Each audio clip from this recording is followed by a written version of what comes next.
যে প্রযুক্তির সাথে তাল না মিলালে আপনি হয়তো পিছিয়ে যেতে পারেন। সো আজকে আমি আপনাদেরকে ৩ টা আধুনিক প্রযুক্তির ব্যাটারি দেখাবো। এগুলো আপনি আমার সামনে দেখতে পাচ্ছেন ৬০ ভোল্ট, ৪৮ ভোল্ট এবং আরেকটা ব্যাটারি সেটা হচ্ছে আইপিএস এবং ইউপিএস এ ব্যবহার করা হয়।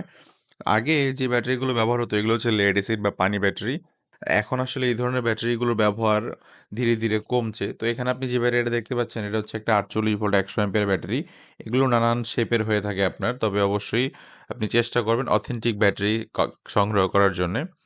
তো যেটা বলছিলাম এই ব্যাটারিটা হচ্ছে ৪৮ ভোল্ট ১০০ অ্যাম্পিয়ার, যেটা আপনি পানি ব্যাটারির সঙ্গে তুলনা করলে ৪ টা পানি ব্যাটারি ১৬০ অ্যাম্পিয়ারের সমান।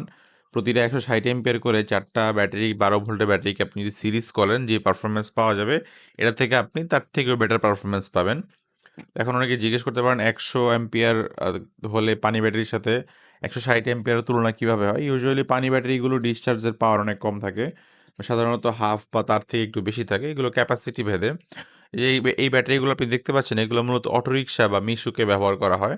তো এখানে যেগুলো দেখছেন এগুলো হচ্ছে মিডিয়াম রেঞ্জের, সিটিতে কমিউট করার জন্য বেস্ট। এগুলো হচ্ছে আপনার ১০০ অ্যাম্পিয়ার। এই ব্যাটারিগুলোতে আসলে আপনার বডিতে কোনো ধরনের পানি বা এই ধরনের কোনো সমস্যা হয় না। অন্যদিকে আইপিএস এর ব্যাটারিগুলো এক ধরনের মেইনটেন্যান্স ফ্রি বলতে পারেন। আইপিএস এ আগে যে ব্যাটারিগুলো ইউজ হয় বা এখনো হচ্ছে অহরহই, মানুষ অনেক দাম দিয়ে আসলে লেড অ্যাসিড ব্যাটারি মানে পারচেজ করতেছে। তার থেকে আমার মনে হয় যারা ব্যক্তিগতভাবে ব্যবহার করতে যাচ্ছেন বা একটু হাই পাওয়ারের জন্যে অথবা লংজিভিটির জন্যে এই লিথিয়াম বেস্ট। এগুলোতে আপনার এফিসিয়েন্সি ভালো হয়। প্লাস হচ্ছে এগুলো মানে বিভিন্ন রকমের অ্যাডভান্টেজ আছে। তার থেকে আপনার ফাইন্যান্সিয়াল অ্যাডভান্টেজ যদি আপনাকে বলি সেটা হচ্ছে এটার লংজিভিটি অনেক বেশি হয়। আর আপনি এটাকে কোনো ধরনের মেইনটেন্যান্স করতে হয় না। প্লাস হচ্ছে আপনার এটাতে আরেকটা আপনি বড় অ্যাডভান্টেজ পাবেন, সেটা হচ্ছে আপনার এটা থেকে আপনি ব্যাকআপ বেশি পাবেন। অর্থাৎ আপনি একটা সাধারণ ব্যাটারি থেকে এটাতে অনেক ভালো ব্যাকআপ পাবেন। সো আমার মতে কেউ যদি আসলে আইপিএস নেওয়ার কথা ভাবেন তাহলে লিথিয়াম ব্যাটারিতে অবশ্যই যাওয়া উচিত। আরেকটা ব্যাপার আপনাদেরকে না বললেই নয়।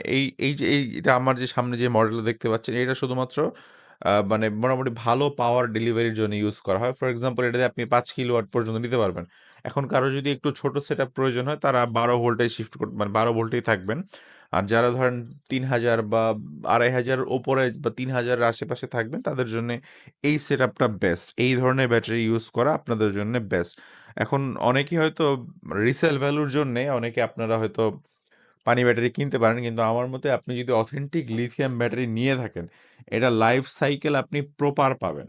এবং এটা যদি চাইনিজ অথেন্টিক হয় আপনি এটা একদম অন্তত ১২ থেকে ১৪ বছর মিনিমাম পাবেন। যদি এটা আপনার যেকোনো গ্রেডেরই হোক। তবে সেটা অথেন্টিক হইতে হবে। এবং অবশ্যই লিথিয়াম ব্যাটারি ক্যাপাবিলিটি তার থেকে আর অনেক বেশি আছে। এটা আপনি অবশ্যই আপনাকে যাচাই বাছাই করে নিতে হবে। সো আজকের মতো এই পর্যন্তই। ভালো থাকবেন। আসসালামু আলাইকুম।